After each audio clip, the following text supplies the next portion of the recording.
Hello friends, मैं हूँ निर्मला। मेरे किचन में आपका बहुत बहुत स्वागत है। आज हमारे किचन में बनेंगे एकदम अलग स्वाद वाले पत्ता गोभी के पकोड़े, जो खाने में बड़े ही क्रिस्पी और मज़े के लगते हैं।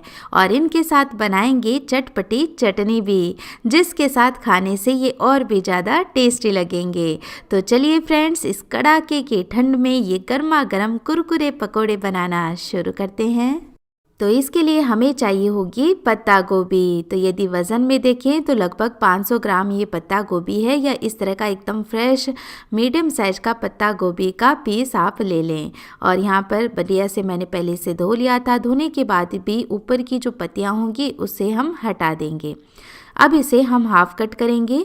तो पत्ता गोभी को हमें पतले और लंबे पीसेस में काट करके तैयार करना है, लेकिन बहुत ज़्यादा बारीक भी नहीं करना है, वरना पकौड़ियाँ फ्राई करते समय जल जाएंगी और उनका टेस्ट अच्छा नहीं आएगा।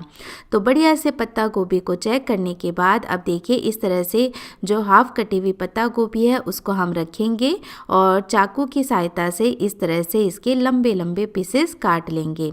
तो पहले पत्ता गोभी को इस तरह से हम लंबा काट लेंगे और फिर इसे इस तरह से तिरछा करके चौड़ाई में कट कर लेंगे, जिससे इनके पतले एकदम परफेक्ट पीस निकल करके तैयार होंगे। तो इस तरह से पत्ता गोभी कुछ ही मिनटों में बहुत ही आसानी से कट करके तैयार हो जाती है। तो देखिए, मैं सारी पत्ता गोभी अब इसी तरह से काट करके तैयार कर लूँगी। तो ये मैंने सारी पत्ता गोभी काट करके तैयार कर ली है। अब इसे एक बड़े बर्तन के अंदर ट्रांसफ़र कर लेंगे। अब सबसे पहले मैं इसके अंदर ऐड कर रही हूँ हरी मिर्च और अदरक। तो या तो आप हरी मिर्च और अदरक का पेस्ट बना करके इस्तेमाल करें, या फिर इस तरह से एकदम बारीक काट करके इसे ले सकते हैं। तो मैंने चॉपर में एकदम बारीक काट लिया है। 1 इंच अदरक का टुकड़ा और 2 से 3 हरी मिर्च मैंने इस्तेमाल किए हैं। अब इसमें डालेंगे 1 छोटी चम्मच जीरा, साथ ही जाएगी इसके अंदर अजवाइन आधी छोटी चम्मच। पाउडर मसालों में ले लेंगे 1 छोटी चम्मच लाल मिर्च का पाउडर, 1/4 छोटी चम्मच हल्दी पाउडर, और पकोड़ों में थोड़ा सा चटपटापन लाने के लिए या तो आप चाट मसाले का इस्तेमाल करें, या फिर 1 छोटी चम्मच आमचूर का पाउडर भी ऐड कर सकते हैं। फिर स्वाद के अनुसार नमक डालकर पहले इन सारे मसालों को पत्ता गोभी में बढ़िया से मिक्स कर लेते हैं। यहाँ पर मैं सिर्फ पत्ता गोभी का इस्तेमाल करके ये पकोड़े बना रही हूँ। आप चाहें तो पत्ता गोभी के साथ साथ इसमें बारीक कटे हुए प्याज भी डाल सकते हैं। अब मसालों को मिक्स करने के बाद इसके अंदर 1/4 कप डालेंगे मैदा। अब इसमें जाएगा आधा कप कॉर्नफ्लावर यानी कि कॉर्न स्टार्च, और बढ़िया से दोनों चीज़ों को पत्ता गोभी में मिक्स कर लेते हैं। सिर्फ यदि कॉर्नफ्लावर का इस्तेमाल करके ये पकोड़े बनाए जाएंगे तो बहुत ही ज़्यादा कड़क हो जाएंगे, इसलिए हमने मैदे का इसमें इस्तेमाल किया है। तो यहाँ पर बिना बेसन के ये पकोड़े हम बना रहे हैं, जो टेस्ट में एकदम हटकर होते हैं। लेकिन यदि आप कॉर्नफ्लावर या फिर मैदे का इस्तेमाल नहीं करना चाहते हैं तो इसकी जगह फिर सिंपली बेसन का इस्तेमाल करके भी ये पकोड़े बना सकते हैं। अब मिक्स करने के बाद हल्के हल्के इस तरह से पानी के छींटे हम इस पर मारेंगे, ताकि बढ़िया से सारी चीज़ें आपस में बाइंड हो जाए। क्योंकि पत्ता गोभी को जिस तरह से हमने काटा है उससे पत्ता गोभी ज़्यादा मात्रा में पानी नहीं छोड़ेगी, इस वजह से थोड़े से पानी के छींटे हमें इसमें मारने पड़ेंगे और बढ़िया से मिक्स करना पड़ेगा। यहाँ पर सारी चीज़ों को बढ़िया से मिक्स करने के बाद आप देख सकते हैं कि अभी ये सारी चीज़ें हैं वो बढ़िया से जुड़ रही हैं। तो अब हम क्या करेंगे, इन्हें थोड़ी देर ऐसे ही छोड़ देंगे, ताकि जो कॉर्नफ्लावर और मैदा हमने इसमें डाला है वो बढ़िया से फूल करके सेट हो जाए। तब तक हम पकौड़ों के साथ खाई जाने वाली एक बढ़िया सी हरी चटनी भी बना लेते हैं।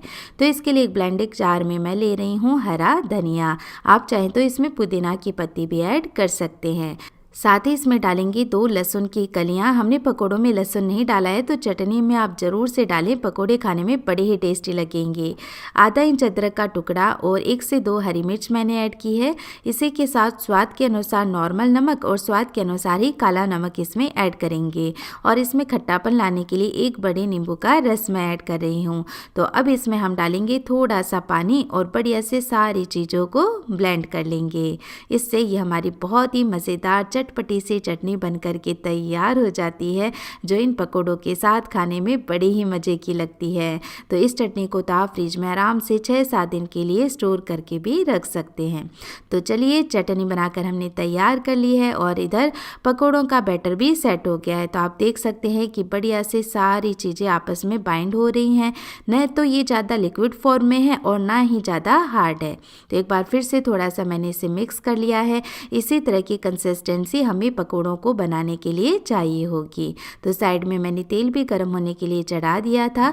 तो अब मीडियम हॉट ऑयल में हम पकोड़े बना करके तैयार कर लेंगे और ये पकोड़े बहुत ही लच्छेदार बनते हैं। तो इस तरह देखिए पकोड़ों के बैटर को आप गिराएं तो बहुत ही अच्छे से जो पत्ता गोभी होगी खुल जाएगी तेल में जाकर और एकदम लच्छेदार पकोड़े बन करके तैयार होते हैं, जिससे ये पकोड़े बहुत ही क्रिस्पी भी हो जाते हैं।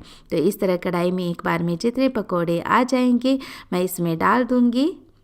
तो गैस का फ्लेम हमें मीडियम रखना है ताकि अच्छे से पकोड़े हमारे पक भी जाएं, कच्चे ना रहें और बढ़िया से क्रिस्पी भी हो जाएं। और इस तरीके से जब आप ये पकोड़े बनाएंगे तो ये ऑयली भी नहीं होंगे। तो ये देखिए थोड़ी देर ऐसे ही हम इन्हें छोड़ देंगे। जब इनके झाग कम हो जाएंगे तब हम इन्हें अलटते पलटते हुए बढ़िया लाल होने तक फ्राई कर लेंगे। और ये पकोड़े देखने में भी एकदम हटकर और सुंदर लगते हैं। तो सिंपल होने के बावजूद ये पकोड़े खाने में बड़े ही टेस्टी लगते हैं और हमें इन्हें बनाने के लिए ज़्यादा तामझाम भी नहीं करना पड़ता है। तो यदि आप भी हमेशा वाले पकोड़े खाकर बोर हो गए हैं तो एक बार ये पकोड़े आप ज़रूर से ट्राई करें, आपको बहुत पसंद आएंगे। तो ये एक बैच बनाकर मैंने तैयार कर लिया है। तेल हमारा गर्म है ही, तो अब सेकंड बैच भी इसी तरह से बना करके तैयार कर लेंगे। तो इस तरह से हमारे बहुत ही मज़े के पकोड़े बन करके तैयार हो गए हैं फ्रेंड्स। और अभी तो बहुत ही कड़ाके की ठंड पड़ रही है, तो इस तरह की गर्मा गर्म क्रिस्पी पकोड़े खाने में बहुत ही अच्छे लगते हैं। और यदि आप इन्हें ऐसे पत्ता गोभी के पत्ते में ही सर्व करेंगे ना तो देखिए देखने में भी कितने ज़्यादा सुंदर दिखाई दे रहे हैं। तो मेरी आपसे रिक्वेस्ट है आप ज़रूर से एक बार ये पकोड़े बनाएं और इस हरी चटनी के साथ खाएं, आपको भी खाने में बड़े ही मज़े के लगेंगे। चलिए मैं भी टेस्ट कर लेती हूँ जल्दी से।